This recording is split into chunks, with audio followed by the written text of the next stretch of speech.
How to claim a voucher in Lazada. Hello everyone. In this video, I will show you how to claim a voucher in Lazada. Open the Lazada app on your mobile device.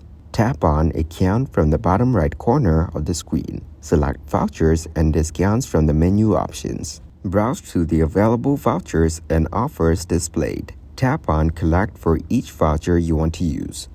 Scroll down to explore additional vouchers if available.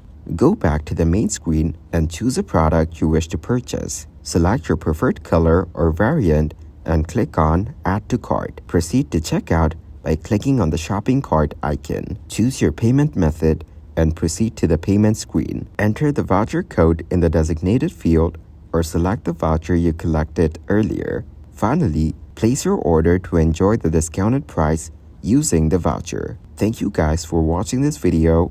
Hope you got some value. Make sure to like the video and subscribe to the channel to get notified of new videos. See you in the next one.